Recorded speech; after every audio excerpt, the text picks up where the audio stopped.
자, 이제 정말 승승장구하고 있습니다. 사기 충천하고 있습니다. 가나안 입성을 앞에 두고 예행 연습을 했는데 다 성공적이었습니다. 그렇죠? 시온 왕도 물리쳤고, 그리고 가장 강한 바산의 옥도 물리쳤습니다. 바로 이제 요단강 건너편에서 이런 일이 있었습니다. 그리고 이제 다 끝나고 요단강을 건너가기만 하면 우리가 말하는 적과 뿌리는 약속의 땅으로 들어가게 됩니다. 굉장히 이제 분위기가 고조됐겠죠. 드디어 우리가 해냈다, 할 수 있다. 못할 줄 알았는데 정말 우리가 바산의 옥을 물리쳤네 라고 하면서 굉장히 이제 말하자면 그 분위기가 고조되어 있을 텐데, 그 중에서도 가장 고조된 사람이 누굴까요? 모세일 거라고 봐요. 아무래도 그렇지 않겠어요? 이 백성들을 이렇게 지도하고 인도에서 운운하고 80세에 부름받아서 120살까지 암만 하나님이 기록이 쇠하지 않겠다 했다르지만, 그래도 그 당시에 평균 나이 바로의 나이가 30대였어요. 수명이. 그런데 120살을 살았다면 굉장히 어떤 초능력으로 붙잡고 있다는 것도 되는 것이고요.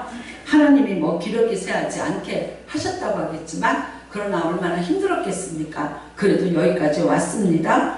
그리고 이제 하나님을 찬양을 하는 기도문이 있습니다.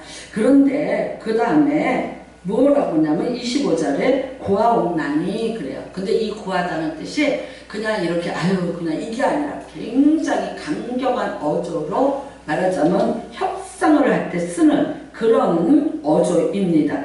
이거는 그냥 청원 정도가 아니라 아주 절박하게 요구하는 그런 원래의 단어가 그런 뜻을 갖고 있습니다. 나를 건너가게 하소서, 나를 건너가게 하소서, 요단 저쪽에 있는 아름다운 땅, 아름다운 산과 레바논을 보게 하소서. 그러니까 이제 결국 뭡니까? 못 들어간다는 거죠. 모세가 본인이 못 들어간다는 걸 알고 있는 거죠. 그런데 이미 여기까지 왔어요. 이제 여기까지 왔으니까 하나님, 내가 이제는 요단강이 거의 보이고 이제는 그 아름다운 땅들이 거의 가까이 왔으니까 사람이 마음이 굉장히 조급해지죠. 그러니까 하나님 앞에 이걸 구합니다. 여러분, 당연히 모세니까 들어가야죠. 여태까지 이 사람들 끌고 오느냐고 40년 동안 가장 고생을 많이 했고 진두지휘했고요. 그 다음에 모세가 기도한 거를 하나님이 한 번도 거절한 적이 없고요. 어떤 성과로 보자면 모세를 따를 자가 누가 있겠습니까? 여러 번 죽을 뻔했는데도 다 살려주셨고 그랬습니다. 그렇다면 정말 이 모세는 하나님이 맨 먼저 그곳을 보여주셔야지 되는 거예요. 근데 너 못 들어가 라고 말씀하셨어요. 정말 여러분, 이제 모세 입장에서는 그래요. 내가 무슨 공로를 인정받고 그렇게 내가 무슨 성과를 내서 나를 거기 들어가게 해달라는 그것보다는 일단은 지금 여기서 두 민족하고 싸웠지만 앞으로 7족속이라는 건 7민족이에요. 그 민족들하고의 전쟁이 기다리고 있잖아요. 모세는 말했어요. 내가 이 자식을 정말 내가 가슴에 품고 자식을 품음같이 내가 자식들처럼 생각하고 여기까지 내가 강구한 땅을 왔다고 그랬어요. 이스라엘 백성을 향한 하나님의 그 어떤 사랑을 모세도 똑같이 이 백성을 사랑하는 거예요. 그러니까 심지어 하나님이 하도 말 안 들으니까 너희들 다 멸절시켜야 돼. 그럴 때 어떻게 했습니까? 자기 목숨을 걸고 나를 생명체에서 지우더라도 이 백성은 살려달라고 기도를 했던 사람이 모세예요. 그렇다면 여러분, 이렇게 사랑하는 백성들이 지금 이제 7족속과 싸워야 되는데 그건 마지막 결말을 보고 싶은 거는 당연지사 아니겠어요? 그 다음에 이제 이렇게 어른의 어떤 그런 이제 좀 노심초사도 있죠. 지금 이렇게 두 군데를 이겼지만 그래 하나님이 하셔. 그렇지만 그래도 정작 이제 가서 싸워서 이겨서 정말 그 약속의 땅을 밟아보고 그 땅을 쟁취하는 것까지 어떤 결말을 내가 보고 싶다는 것은 누구나 인지 상징일 겁니다. 사실 모세는 여러분 40세까지 왕궁에 살았고 40에서 80세까지 광야에서 있었고요. 그리고 80세에 하나님이 그냥 나타나셔갖고 부르셨고, 그 다음에는 정말 그 이후로 120살까지의 그 40년의 여정은 말로 다 표현할 수 없는 거를 여러분이 아시지 않습니까? 바로하고의 그 10번에 또 이제 딜을 했고, 그 다음에 홍해 바다를 건넜어야 됐고요. 가끔가다 백성들이 반란을 일으켜서 자기를 죽이려고 하는 그런 죽음의 위협도 또 만났어야 됐고요. 때로는 또 백성들이 먹을 물이 없기도 해서 자기에게 우리를 매장지가 없어서 열이 데리고 왔냐고 하는 불평과 원망을 또 다 받아내야 되는 그런 고통도 있었습니다. 그럼에도 불구하고 이제 여기까지 왔는데 어떤 이제 결론을 내고 싶은 거는 누구나 사람들이 내가 수고하고 애썼는데 그 결말을 내가 보고 그리고 또 이제 이 백성들을 안전하게 안착하는 것까지 보고 싶은 거는 너무나도 당연지사일 겁니다. 그런데도 불구하고 어떻게 하셨냐? 하나님이 그거를 거절을 하셨다는 것입니다. 여러분, 이 신명기는 역사 속에 있었던 이야기들을 해주는 거기 때문에 우리가 이 사건이 어디에 있었냐 하면은 민수기 20장에 있었습니다. 이제 미리암이 죽었어요. 그래서 아론과 모세만 있었어요. 그런데 또 물이 없어지는 거예요. 그러니까 이제 백성들이 우리가 먹을 물이 없다고 또 불평을 하기 시작을 했습니다. 그러니까 이제 이 아론과 모세가 백성들을 모아놓고 알았다, 물을 주겠다. 그러면서 뭐를 쳤냐? 반석을 쳤다고 그래요. 근데 이제 우리가 여기서 이렇게 보면 여러분 반석 그러면 딱딱한 돌인 줄 아는데 저희가 거기 가서 이렇게 탐사를 하면서 보니까 물을 먹으면 돌이 있더라고요. 물을 먹으면. 그러니까 그렇지만 그 물은 짐승들이 이제 목동들이 찾아가고 탁 깨내면요 그 안에 그냥 짐승이 좀 먹을 만한 정말 새 모이만큼의 물이 이렇게 있기도 하고 목동의 목을 추울 만한 그런 물이 담겨져 있는 돌멩이들이 있어요. 그러니까 이제 그거를 이렇게 치면 그런데 200만 명이 어떻게 먹어요? 오병이의 기적은 그 광야에서도 나타났던 거죠. 끊임없이 이제 그 물이 솟아나면서 여기까지 먹고 온 거예요. 그런데도 불구하고 이 사람들이 또 불평하기를 시작을 했습니다. 근데 물만 갖고 얘기한 게 아니라 포도도 없고 무화과도 없고 석류도 없다. 그러니까 여러분 이때는 벌써 언제입니까? 민수기 20장이면 13장 14장의 사건 이후에 38년을 가데스바네아에서 뱅글뱅글 돌 때예요. 그러니까 이 사람들이 그 뜨거운 날씨에 진척되지 않고 맨날 자리바꿈으로 뱅글뱅글 도는 그 단조롭고 지루한 생활들, 그 다음에 정말 너무나도 이게 앞으로 진척되고 뭐가 변화가 있어야 되는데 그 변화가 없는 생활에 이 사람들이 너무나 지쳐버린 거죠. 그러니까 여러 가지로 얘기하면서 물도 없고 이제 뭐 이것도 없고 저것도 없고 그러면서 또 불평이 나왔어요. 그러니까 여러분 이 사람들은 아직은 어떤 사람들이에요? 1세대 사람들이잖아요. 그러니까 이 사람들의 그 예습관이 그대로 또 살아나왔어요. 그랬는데 모세가 어떻게 했냐? 반석을 쳤어요. 쳤는데 몇 번을 쳤냐? 난 2번을 쳤어요. 그러니까 우리는 이제 그 반석 2번에 친 것을 가지고 이제 이게 엄청난 사건이다 이렇게 하는데 그 이야기가 왜 그런 말이 있냐면 고린도전서 10장 4절에 이런 말씀이 있어요. 우리가 다 신령한 물을 마셨도다. 뭘 통해서? 반석을 통해서 이는 저희를 따르는 신령한 그 반석으로부터 마셨으며 그래요. 그리고 뭐라냐? 그 반석이고 예수 그리스도입니다. 그래. 그러니까 여러분 이게 고린도전서 10장 4절에 반석은 예수 그리스도다. 그랬는데 모세가 다 예표잖아요. 예수 그리스도 예표잖아요. 그런데 그거를 한 번 친 게 아니라 2번을 쳤다 이거예요. 근데 이제 우리가 그러면 그게 그렇게 큰 일이었을까라고 해. 모르겠어요. 근데 거기에 뭐라고 얘기하냐면 모세가 하나님이 반석을 쳐서 물을 내라고 했는데 그 물은 누가 주는 거예요? 분명히 하나님이 주시는 거예요. 근데 모세가 뭐라고 얘기하냐면 백성들을 다 불러 모아놓고 아론과 자기를 얘기해요. 우리가 너희에게 물을 줄 수 없겠는가? 똑바로 가라. 그러면서 반석을 2번을 내리쳤어요. 그러니까 뭡니까? 혈기로 내친 거예요. 근데 이게 이제 고린도전서 10장에는 이렇게 표현이 되어 있고요.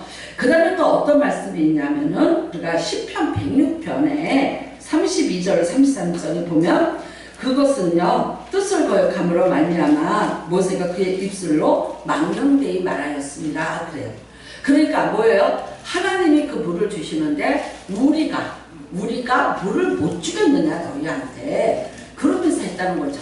그 다음에 이제 고린도전서 10장으로 넘어가면 반석은 예수 그리스도를 상징하는 건데 그를 두 번을 친 것이 문제가 됐다라고 얘기를 합니다.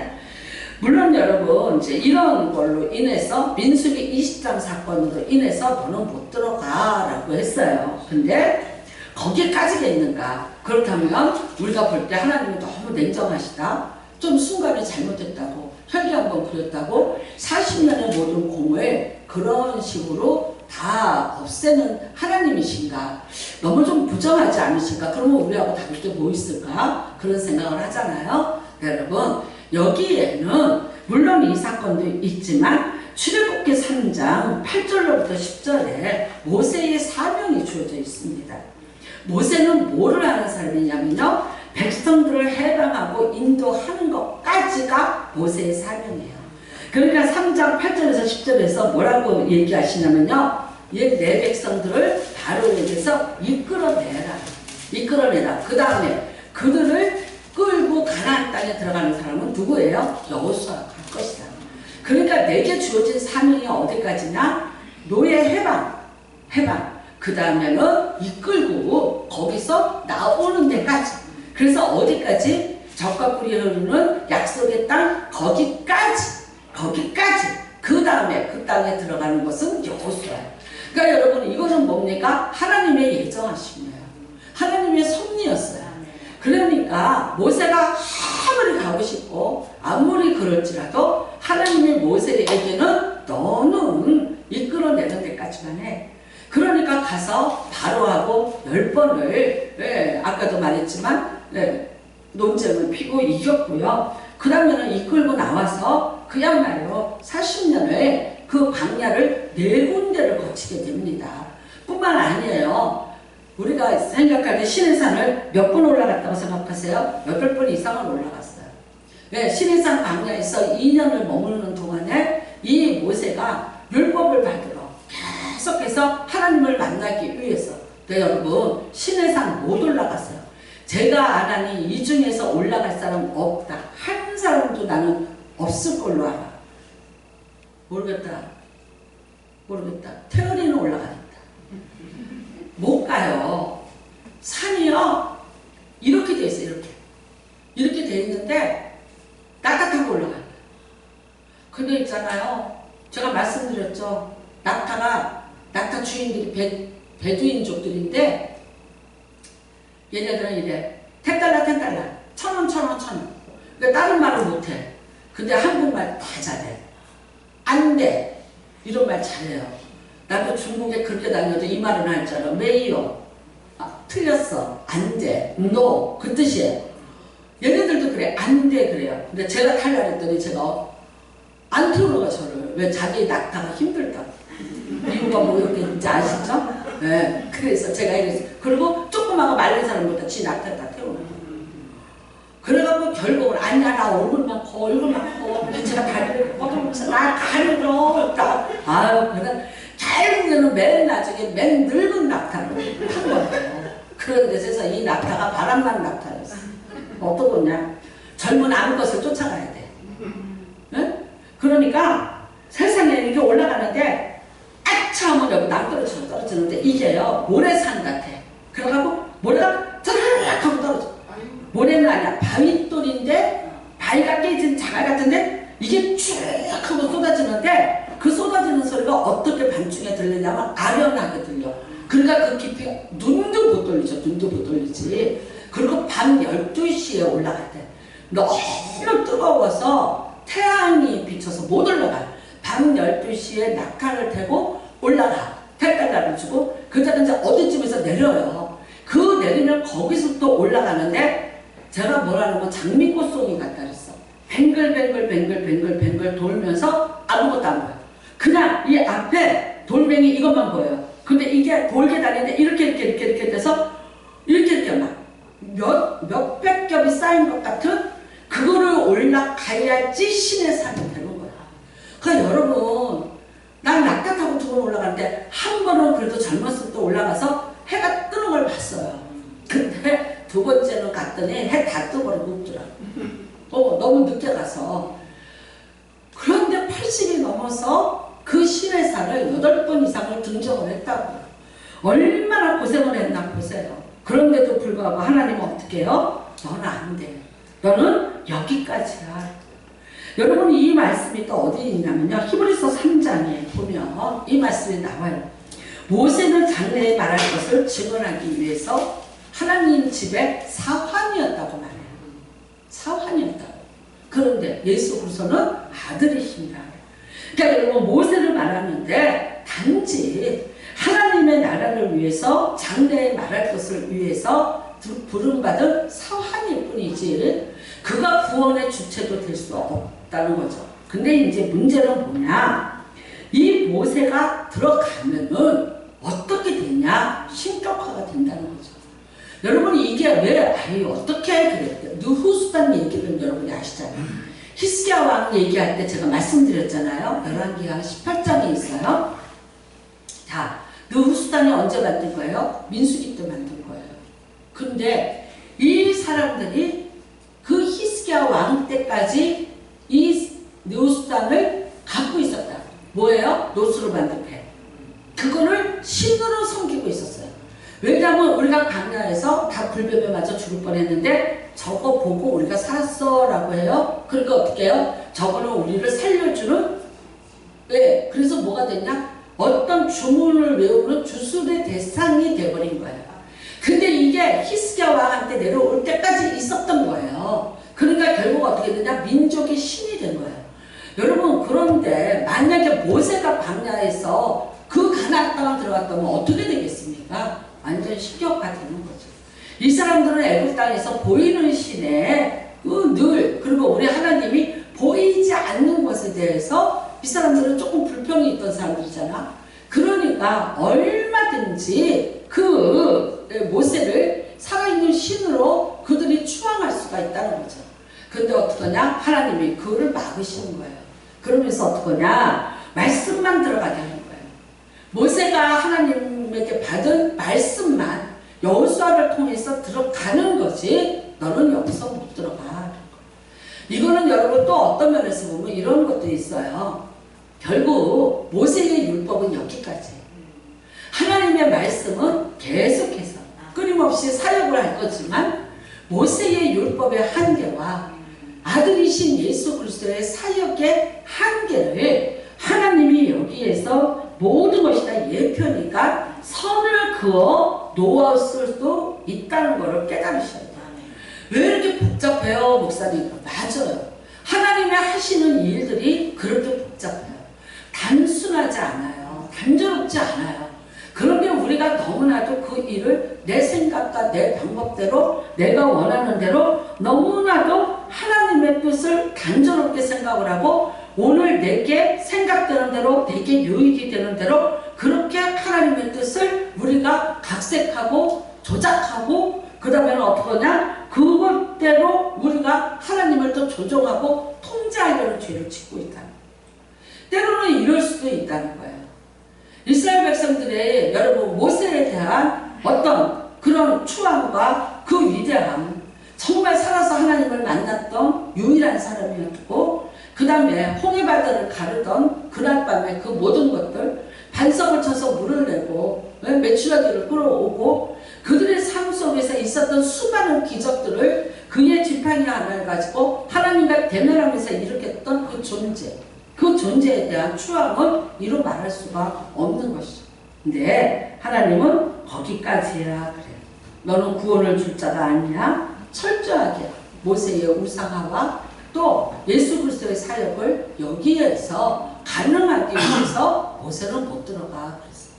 이후에 여러분 모세는 어떻게 하셨냐? 그 죽음을 공개하지 않으셨어요. 예. 다음에 또 이제 나중에 34장에 가면 모세의 죽음에 대한 이야기가 나오니까 그때 말씀드리기로 하고요. 오늘 하나님께서 모세에게 이 간청을 거절하시고 하신 일은 그에게 단지 베푼 일은 그 비스가 산이라 높은 산에 올라가서 지금 말하면 느보산이라고 해요. 거기 올라가서 너 다 봐. 에덴 요단 저편 들어갈 땅을 봐. 그래. 그러니까 여러분 사람의 눈으로 봐서 어디까지 맞겠어요? 근데 우리는 지금 시력이 얼마세요? 저는 뭐 0.5, 7밖에 안 나오는데 사람의 시력이 7까지 나온대요. 제일 좋은 게 2.0이죠. 7.0까지 나올 수도 있대요. 그러니까 그 약대상이라든가 왜 그런 사람들 있죠. 멀리 보고 광야를 다니고 이 들판을 다니는 사람들은 7.0도 나온대요. 그러니까 아마 모세가 눈이 흐려지지 않았다 그러니까 보면은 7.0이야. 그래봤자 어디까지 받겠어요. 그렇잖아요. 거기까지 보여주는 걸로 모세는 끝이에요. 어떤 면에서 보면 여러분 모세는 여태까지 기도하는 것이 거절된 적이 없어요. 근데 가장 중요한 것, 가장 하고 싶은 것, 가장 자기가 꿈꾸고 바라왔던 것, 그런데 그거를 거절당했어요. 어땠을까요? 그 마음이 네, 여러분 어쩔 수 없다는 거예요. 하나님이 하시는 일을 우리는 받아들일 수밖에 없다는 거예요. 여러분과 저의 인생에 하나님이 다 들어주시던가 아니면 거절하신 것도 있는가 잘 생각해 보세요. 거절하신 거 참 많이 있습니다. 여러분이 그냥 바라던 것 있고 내가 꿈꾸던 것 있고 기도했던 것들이 있는데 그게 많이 거절된 것들이 있습니다. 자, 사도 바울도 마찬가지예요. 나 여러 번 로마로 가려고 했어요. 근데 내가 너희에게로 가려고 했는데 여러 번 막혀서 나 못 갔다 그래요. 여러분 사도 바울이 열정을 가지고 로마에 있는 로마서를 썼잖아요. 그거 일찍 쓴 거예요. 왜 썼냐? 로마에 그 혹독한 그 곤란스러운 그곳에서 예수를 믿는 사람들이 있다고요. 어떻게 보면요, 정말 적지에서 그렇잖아요. 적의 진지에서 유격대처럼 거기서 신앙을 지키는 자들이 있는 거예요. 그러니까 로마서를 써서 보냈는데 가고 싶은 거죠. 이미 로마서를 써서 보내기 전에 뭐라 그러나? 난 너희에게 여러 번 가려고 했는데 길이 막혀서 못 갔다. 로마서 1장에도 나오고 뒤에도 나옵니다. 그러면 하나님이 왜 그렇게 가려고 하는데? 하나님의 열정을 가지고 하나님의 사역을 위해서 그 사람들이 그렇게 기다리고 있으니까 가서 똑바로 예수는 누구고 우리가 왜 예수를 믿어야 되는가 다시 한번 격려해주고 싶고 그 사람들에게 복음의 진술을 말하고 싶어서 가려고 했는데 왜 막으셨냐는 거예요. 여러분이 알다시피 결국 사도 바울이 로마로 갑니다. 근데 언제 갑니까? 네, 우리가 알다시피 사도행전은 22장이에요. 23장이에요. 그리고 이제 여러분이 잘 알다시피 26장에 드디어 로마로 가는 배를 타고 유라굴로 태풍을 만나는 그 이야기가 있습니다. 그러면서 사도 바울의 순교로 이제 끝이 나는 거죠. 사도 바울에게 아직 해야 될 일이 있는 거예요. 사도 바울의 그 뜨거운 열정, 다급한 그 성실함, 그런데 그것보다는 하나님이 사도 바울을 통해서 하셔야 될 일과 해야 될 일들이 더 많이 있는 거예요. 거기 로마뿐만 아니라 또 많은 사람들, 또 많은 이방인들에게 너는 가서 복음을 전해. 아직은 내가 순교할 때가 아니야. 그러니까 가면 안 돼 라고 막으신 거예요. 여러분 못 갔기 때문에 로마서를 쓴 거예요. 그러니까 요즘에 우리가 새벽에 로마서를 보면서 은혜를 받고 있잖아요. 고린도 교회도요. 한번 갔다 왔어요. 그 다음에 또 가려고 했어요. 그런데 어떻게 해요? 내가 가려고 했는데 못 가게 됐다 그래. 근데 그때쯤 돼서는요. 사도 바울이 뭐라고 말하냐면 내가 못 가는 것이 하나님 뜻이야. 그 다음에 너희에게도 더 좋은 줄 알아. 그러면서 후서를 써서 보냈어요. 왜 그랬냐면 내가 너희랑 만나면은 말로 맞닥뜨려서 말하다가 싸울 뻔하고 내 성질에 가만히 안 있을 것 같았는데 하나님이 그럴까봐 나를 못 가게 하셨다. 그래서 내가 편지로 순하게 쓴다. 네. 아시죠? 순하게 내가 쓴다. 그러니까 차라리 내가 너희한테 안 간 것이 유익해. 그러니까 막말은 맞아요. 사도 바울이 여러분 성질도 급하고 막 다혈질고 이런데 만약에 작가사들은 하나도 안 바뀌었어. 하지 말랬지. 그러지 말랬지. 내가 전서에 말했지. 저번에 갔다 와서 말했지. 근데 너네들이 이미 음란하고 있고 어쩌고저쩌고 그러면서 가서 막 책망을 하다 보면 상처받을 일도 있고 교회도 불멸될 수 있고 여러 가지. 그러니까 침묵이 금인 거예요. 차라리 말 안 하고 그냥 가만히 있자. 그 다음에는 이제 다시 편지를 써서 보내. 그래서 우리한테 고린도 후서가 있는 거예요. 여러분 사도 바울이 여러 번 여러 곳을 그 열정으로 하려고 했지만 이리저리 길이 막힌 것이 결국은 우리에게 우리에게 얼마나 유익되는 거예요. 그래서 정말 성경에 이 수많은 부분들을 글로 남겨놨기 때문에 오늘 그 다음에는 사도 바울이 아팠어요. 참 많이 아팠잖아요. 그래서 많이 다닐 수가 없었어요. 그 다음에 돈도 많이 들고 방해도 많이 받고 그러니까 어쩔 수 없이 편지를 써서 남겨놨어요. 그것들이 여러분 우리가 지금 읽고 있는 사도 바울의 서신들이라는 거죠. 그러니까 이것도 또한 우리에게 뭡니까? 엄청난 은혜가 되고 있습니다. 하나님은 당장 사도 바울의 열정과 그가 다니는 어떤 그것보다 너는 남겨놔. 너는 말보다는 글에 능숙하니까 글을 남겨놔. 그래서 이 말씀이 후세에 계속해서 복음의 진수로서 모든 사람이 이 말씀을 통해서 예수를 알게 하기 위한 어떤 하나님의 계획일 수도 있어요. 그렇지만 여러분 그 일을 겪고 있는 바울에게는 얼마나 답답했을까요? 왜 이렇게 막힐까? 왜 사람들은 나한테 협조를 안 할까? 왜 나에게는 이런 어려움이 있을까라는 수없는 질문을 했을 것입니다. 때로는 우리가 사도행전 16장에 같이 마데도냐에서 예수님이 나타나셔서 너 가지마. 그 꿈을 꾸고 그랬을 때는 그가 그냥 예스 했어요. 그런데 그것도 아니고 그냥 내가 여러 번 가려고 하는데 여러 번 이상하게 일이 꼬이고 풀어지지 않고 계속해서 막혀. 그럴 때 얼마나 답답했겠어요. 그런데 여러분 뭐라고 말해요? 그게 다 어떤 거였다? 하나님의 섭리가 안에 있었더라. 그것을 고백하게 됩니다. 어떤 사람이 기도를 했대요. 기도를 하면서 하나님 나 좀 주세요. 나 좀 주세요. 그러니까 뭘 달라고 그러냐 말해봐. 그랬더니 첫째는 돈이고요. 두 번째는 나 장가고 싶어요. 여자 주세요. 그랬더니 하나님 알았어. 그거 줬대요. 뭘 줬을까요? 돈 여자를 줬다. 돈 여자. 발음을 정확하게 해야 돼요. 그래서 돈 여자를 줬다. 우스운 소리 같지만 우리가 하나님 앞에 요구하는 것들이 하나님이 다 허락하실 건가 아닌가 잘 분별하시는 은혜가 있기를 바랍니다. 여러분 제가 이런 일이 있었어요. 이제 저랑 선교 파트너였어요. 저는 사실 이 집사님이 없으면 중국 못 다녀요. 왜냐면 이 사람은 홍콩말도 하죠. 중국말도 하죠. 영어도 하죠. 근데 중국의 모든 그 비행자기는요, 놀라지 마세요. 영어 멘트가 안 나와요.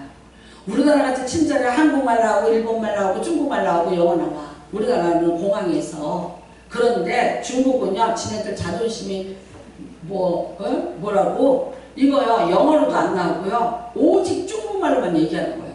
비행기가 늦춰진다, 못 뜬다. 이거 중국말에 하나도 못 알아들어요. 그러니까 저는 진짜 중국에서 비행기를 갈아탔다고 이거 되게 무서워요. 그 다음에 한 번은 또 갈아타려고 했더니 바로 옆에 뭐가 있냐. 조선 국적기 비행기가 있는 거야. 조선항. 북한으로 가는 거. 그거 타면 북한 가는 거예요. 내가 있잖아요. 막 어떻게 그 비행기만 봤는데 떨었는지 그도 그냥 출구가 내 바로 옆이야. 그러니까 내가 타려고 하는 비행기 바로 옆에 있는 거예요. 내가 중국 항공기를 타고 가는데 그 바로 옆에 조선 비행기가 있는 거야. 북한 비행기가. 내가 이걸 타고 이 비행기를 확인하고 또 확인하고 탔는데도 이게 맞아? 이게 맞아? 내가 이거 제대로 타는 거야? 너무 겁이 나는 거예요. 그러고 이제 제가 타고 옆에 보니까 창문 밖으로 보니까 이제 북한 비행기가 보이니까 내가 제대로 탔나 보다. 이게 마음을 놔. 그러니까 이게요, 혼자 다닌다는 게. 그러니까 나는 이 집사님이 없으면 안 돼. 근데 이 집사님한테 무슨 일이 있었냐.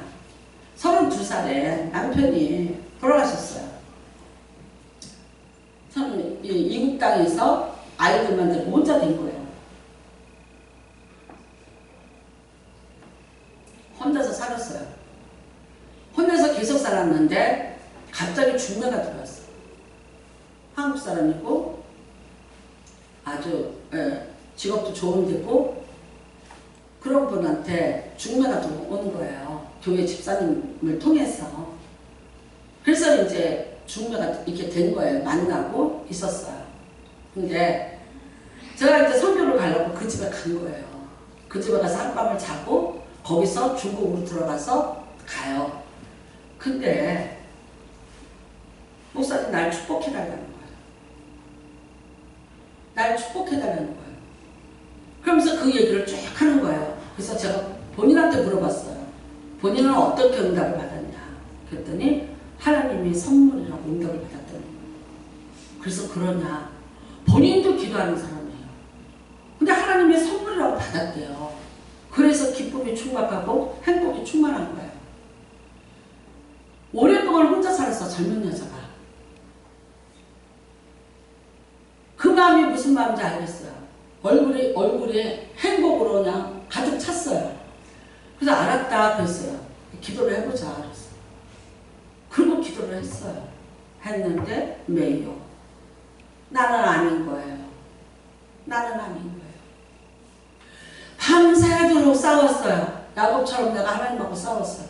하나님, 왜 근데 저 사람에게는 하나님이 준 선물이라고 말하셨냐? 왜 당사자한테 그렇게 말씀하셨냐? 그러면 누구께 맞냐?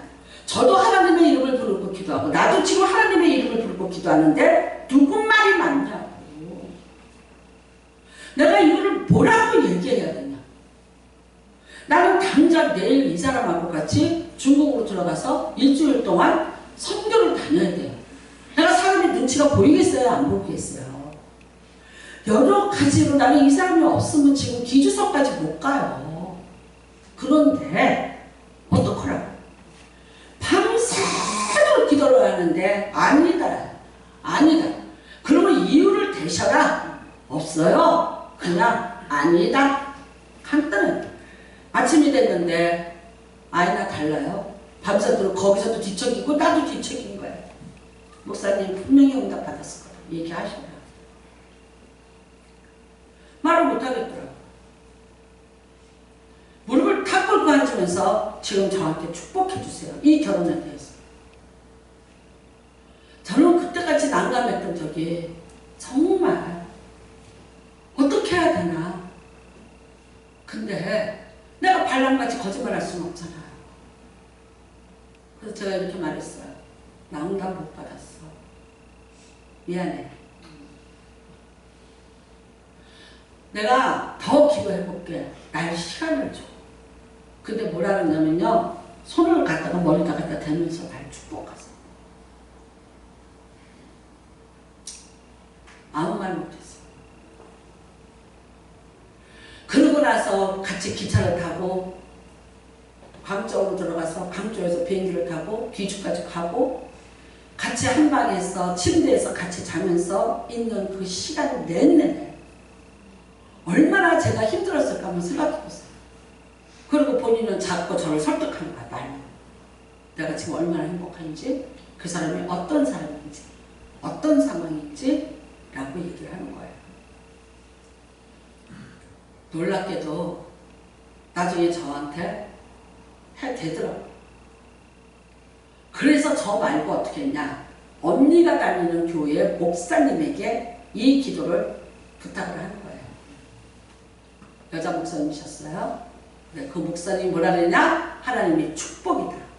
내가 너를 축복하노라. 결혼해라. 그쪽에서는 그렇게 응답받았어요. 나는 아니에요. 참 여러분, 좋은 것을 말할 때는 하나님이 주시는 거라도 내가 주는 것 같이 기쁘고 마음이 좋아. 근데 아닌 거를 말할 때는요, 내가 말하는 것도 아닌데도 얼마나 힘들고 어려운지 몰라요. 정말 그 동안에 제가 살이 다 빠진 것 같은 느낌을 받았어요. 그리고 그 목사님에게 1억이라는 돈을 꿔줬어요. 제가 그거를 말하는 얘기를 들었어요. 옆에서. 근데 그 목사님이 그렇게 축복 기도를 해주고 뭐라 그러냐. 나는 1억이 필요하다 지금. 날 좀 해줄래? 축복 듬뿍 받고 1억 보내는 걸 봤어요. 그래서 제가 이랬어. 하지 말지. 제가 웃으면서 이랬어요. 목사하고는 돈 거래하는 거 아니야. 하지 마. 보냈는데요. 그 다음에 그 목사님이 내가 두고두고 너를 축복해주고 기도해줄 거야. 여러분, 사람의 말로 마음을 훔치려고 들고는요, 압살롬처럼 백성의 마음을 다 훔칠 수 있어요. 듣기 좋은 말, 원하는 말, 귀신같이 알고 해줘요. 이런 걸 뺏겼어요. 제가 이거는 물어봤어. 그 돈은 어떻게 됐냐? 못 받았죠. 그 일로 인해서 그 언니 보고 그 교회 다니지 말라고 하다가 언니하고도 싸움이 났어. 자, 그러면 결혼했어요. 결국은 결혼했습니다. 저는 결혼식에 안 갔어요. 왜냐면 너무 사랑하지만 내가 거기 가서 앉아서 뭐라고 얘기하겠어요. 나는 또 하나님 앞에 묻고 또 기도했고, 나는 또 산에 가서 기도하고 물었는데도 아니에요. 그래서 어떻게 됐냐, 저랑 굉장히 소원해졌었어요. 근데 그 결혼 결국 1년 반 만에 파탄 났어요. 받은 상처, 고통, 잃어버린 것들, 그 대가가 너무나 엄청났어요.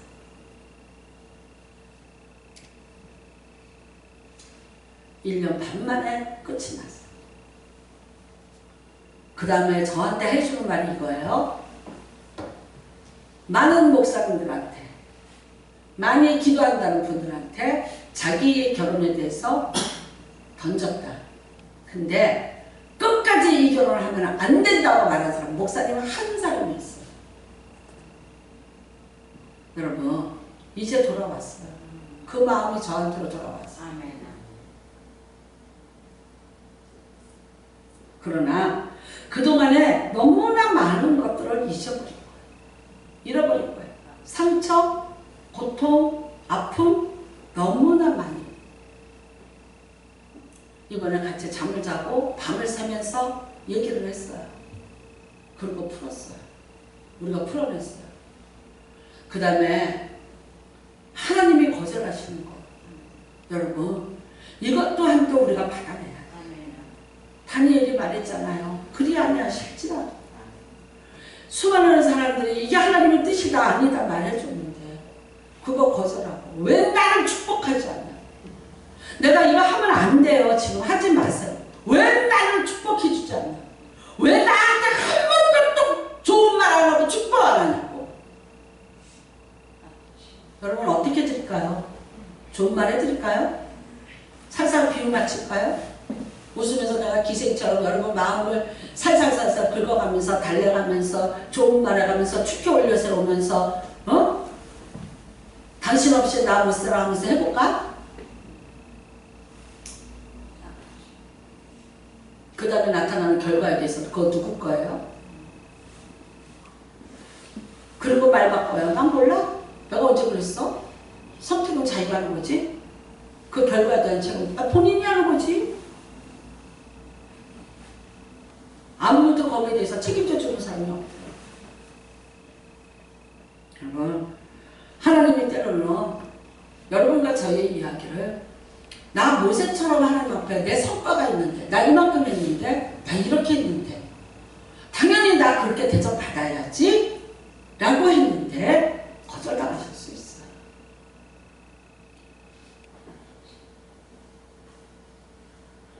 내가 만약에 하나님 앞에서 내가 한 일 때문에 내가 하나님 앞에 어떤 성과에 대해서 내가 대접을 받아야 된다고 생각하면 그 자체가 잘못된 거예요. 그 자체가 어떻게 된 거냐. 자기가 자기 사실 우산에 이미 걸려 들어간 거예요. 대접받을 사람 없나니 한 사람도 없어요. 우리 모두가 다 하나님의 은혜의 죄인들이고 은혜의 빚진 자예요. 이 세상에 없나니 내 거는 하나도 없어요. 우리는 다 청지기일 뿐이에요.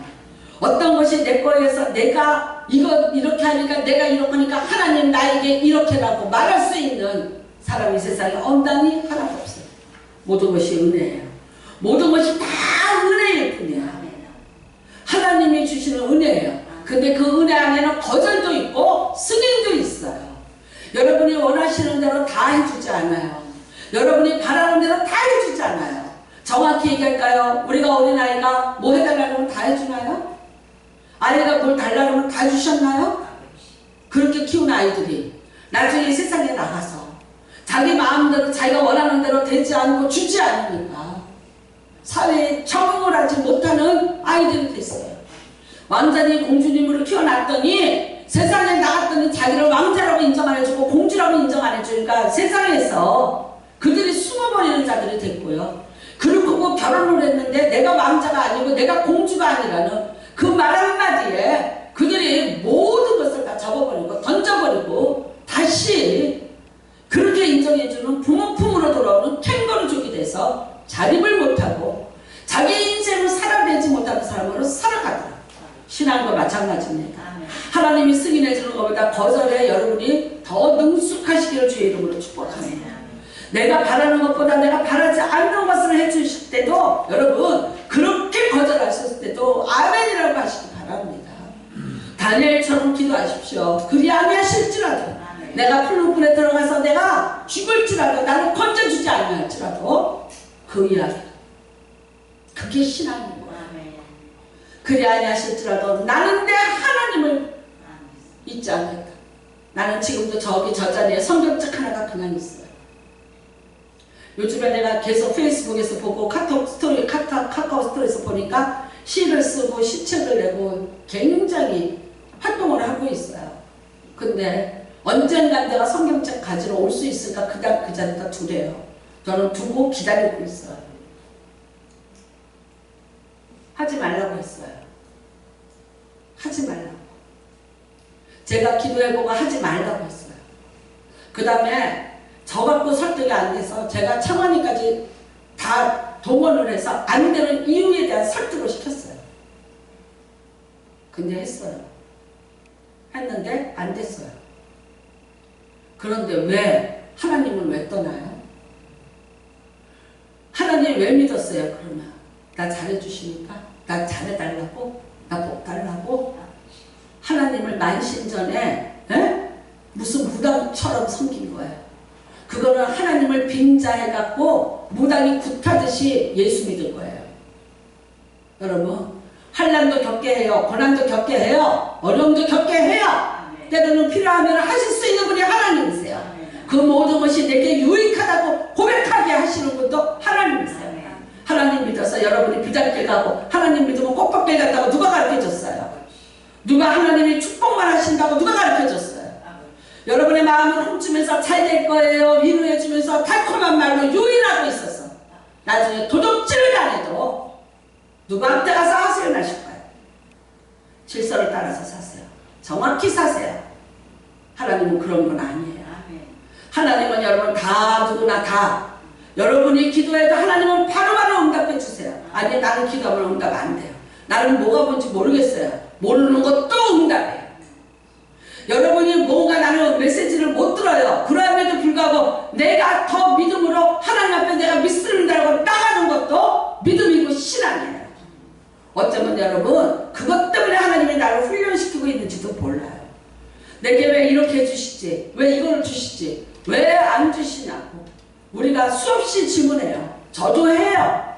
여러분뿐만 아니라 저도 그런 질문을 해요. 하는데 왜 그러셨는지 이후에 천국 가서 물어보세요. 왜 나는 그렇게밖에 안 됐냐고 이후에 그 대답을 해주실 분은 천국에 가서 만나실 여러분의 하나님이 대답해 주세요.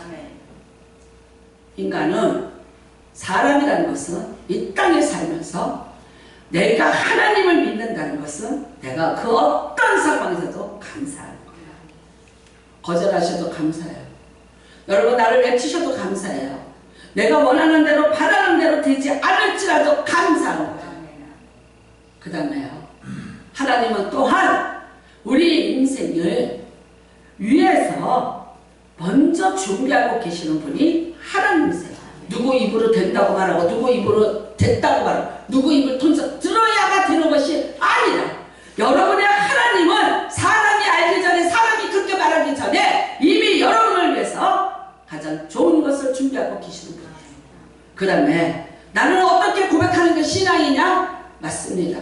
내게 주신 이 상황이 내게 주신 이 모든 것이 가장 감사합니다라고 고백하는 게 신앙이에요. 불만과 불평과 두려움과 늘 모자람과 그게 광야의 백성들입니다. 그렇기 때문에 그들이 금송아지를 못 버린 거고요. 느우스단을 못 버린 거고요. 그들이 바로 가나안 땅에 들어가자마자 그 수많은 눈에 보이는 신들에게 그들이 바로 미끌려 들어간 요인이 뭡니까? 탐심입니다. 탐심. 왜 이 신 섬기고 저 신 섬깁니까? 탐심입니다. 이것도 나를 위해서 기도해주고 이것도 나를 위해서 기도하니까 내가 복을 받지. 갑절을 받을 줄 알아요. 그게 이스라엘 백성이 우상을 못 버린 죄예요. 여러분, 절대 그렇게 해서 응답받는 것이 아니라 이스라엘 백성들이 두 갈래 길을 가다가 도적을 맞았어요. 잘 분별하시기를 주님의 이름으로 축복합니다. 하나님은 여러분을 사랑하세요. 그리고 하나님의 선하신 뜻 안에서 여러분을 위해서 일하시고 인도하고 계심을 믿으셔야 돼요. 왜 그것에 대한 신뢰가 없어요? 왜 그렇게 마음이 불안하고 초조해요? 옛날에 우리 이런 말 했어. 나인데 어쩌려고. 나야 나. 어쩌려고. 제가 어렸을 때 못했을 때 엄마한테 이렇게 되는 적이 있어요. 근데 지금 하나님 앞에 하나님 나야 나.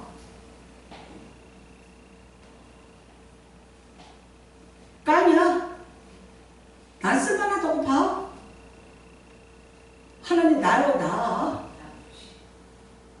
아니 그러니까 가서 네.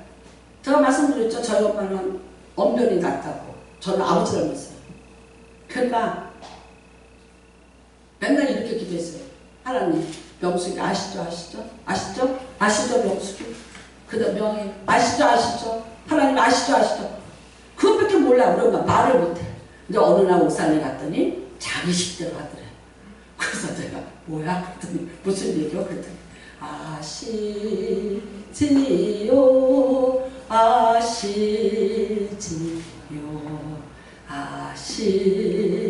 아시지요 주님.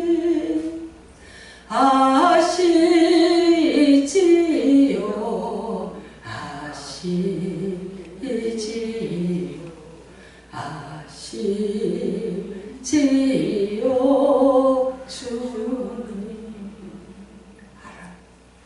하나님이 여러분 사랑해요. 뭘 그렇게 불안하고 두려워하세요? 하나님이 여러분을 얼마나 사랑하는 여러분에게 어떤 상황인지, 여러분이 어떻게 해야 되는지, 여러분이 어떻게 해야 웃을 수 있는지, 여러분을 위해서 뭘 해줘야 기쁠지 알고 계시면 하나님이세요. 세상에 누구가 아니에요. 나도 아니에요. 누구도 아니에요. 사람이 아니에요. 하나님이에요. 사람을 가운데 두지 마세요. 제발 당합니다. 여러분, 하나님이 여러분을 사랑하시고 지켜주고 계세요. 나는 누구 때문에 교회 다니기 싫어. 그 사람은요, 사람을 봤기 때문에 교회 못 오는 거예요. 맞아요. 사람 보고 어떻게 교회해요? 목사 보고 어떻게 해요? 목사 보고 물어보세요. 어떤 성도를 믿어? 누구를 믿어? 믿다가는요, 콩코 다쳐요. 믿다가는요, 그 상처가 말할 수 없어요. 목에 제일 하기 싫을 때 언제냐? 그때요. 상처받았어. 사람인지라 상처받지? 왜 안 받아? 그 충격. 내가 사랑한 만큼, 내가 애쓴 만큼의 반대급부로 돌덩어리로 날라오면 감당 못해요. 목사님이니까 뭐 다 예수님도 십자가에서 힘들어 죽겠다고 하셨어. 아버지 왜 나를 버리시나니까 했어요. 나는 내가 예수예요. 난 사람이에요. 여러분하고 똑같아요. 힘들어요. 무지 힘들어. 그리고 무슨 생각 드냐? 다 그냥 내려놓고 싶다. 쉬고 싶다는 생각 들어. 진짜. 근데 어떻게 해요? 하나님이 또 일어나라면 일어나. 모든 것이 하나님의 예정 속에 있고 섭리 속에 있음을 또 바라보고 인내하고 참고 견뎌요. 그러면서 나를 향하신 하나님의 계획에 한 걸음 한 걸음 또 뒤쫓아가는 인생이에요. 늘 미완성이에요. 늘 미완성이에요. 늘 다 안 됐어요. 그럴지라도. 아시죠, 주님? 아시죠, 주님? 사람 붙잡고 얘기해서 뭐 할까요? 사람 내가 의지해서 뭐 어떻게 할래요? 그 사람이 나를 위해서 뭐를 어떻게 해주면 내가 어떻게 될 줄 아는 거예요. 벗어버리십시오. 당합니다. 하나님이 여러분 편이신 거 믿으시고 오늘도 여러분을 위해서 친히 일하고 계심을 믿으십시오. 그 하나님의 자리를 대신할 자는 이 세상에 존재하지 않습니다. 더 이상 두둑질당하지 않으시기를 주님의 이름으로 축복합니다. 이거 추수감사 때 부르는 건데 제가 그냥 오늘 너무 감사한 찬양을 드리고 싶어서 부릅니다. 감사 찬송이죠. 날 구원하신 주 감사. 찬양하시고 기도하시도록 하겠습니다.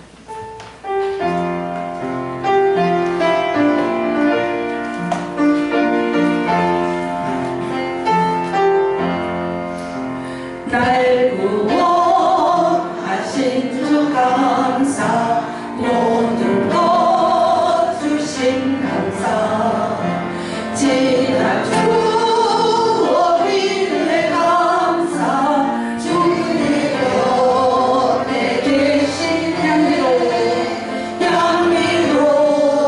음절의 감사 외로운 오늘 날 감사 사라진 눈물도 감사 나의 영원 평안에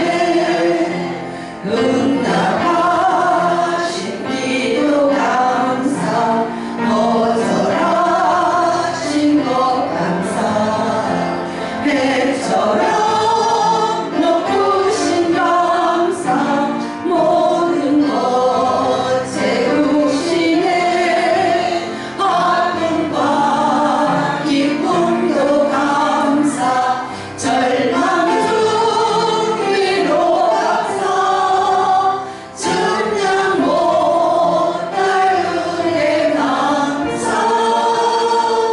크신 사랑 감사해 길가에 장미꽃 감사 장미꽃 다시 감사 따스한 사랑의 가정 일용할 양식 감사 기쁨과 슬픔도 감사 하늘 감사 내일의 희망을 감사 영원토록 감사해. 제가 믿음의 성배에게 목사님에게 말씀드렸어요. 나는 요구하는 대로 대답을 못 해준다. 그랬더니 이러시더라고요. 목회 40년 경력이에요. 그냥 해줘. 그냥 해줘. 어차피 복을 주시는 분도 하나님이고 혼을 내는 분도 하나님이니까 그냥 원하는 대로 해줘. 어? 그걸 뭘 이렇게 갈고 앉아있어. 뭘 고민해? 원하는 대로 해줘. 그래서 내가 뭐라 그럴게? 이제부터 선생님 아니야. 그렇게 해드릴까요? 여러분 원하는 답대로 해드릴까요? 에? 그렇게 할까요? 어떻게 할까요? 죽자고 기도해서 아니라면 아니고 이거라면 이거라고 말씀드리는데 제가 얘기하잖아. 나처럼 산에 가서 밤에 무덤가에서 기도해서라도 응답받아 주는데 왜 안 믿어? 왜 안 믿고 망해? 하지 말랬잖아. 내가 하지 말라고 그러니까 듣기 싫으니까 딴 데 가서 들어. 하라는 사람 말 들어. 당합니다. 이 시간에 기도하시기 바랍니다. 하나님, 나는 어떤 것에도 하나님 앞에 감사하고 하나님이 나를 위해서 직접 일하고 계심을 믿습니다. 오늘도 나를 위해서 일해 주십시오. 간청하는 기도를 드리십니다. 주여 일장하시고 기도합니다. 주여 하나님 앞에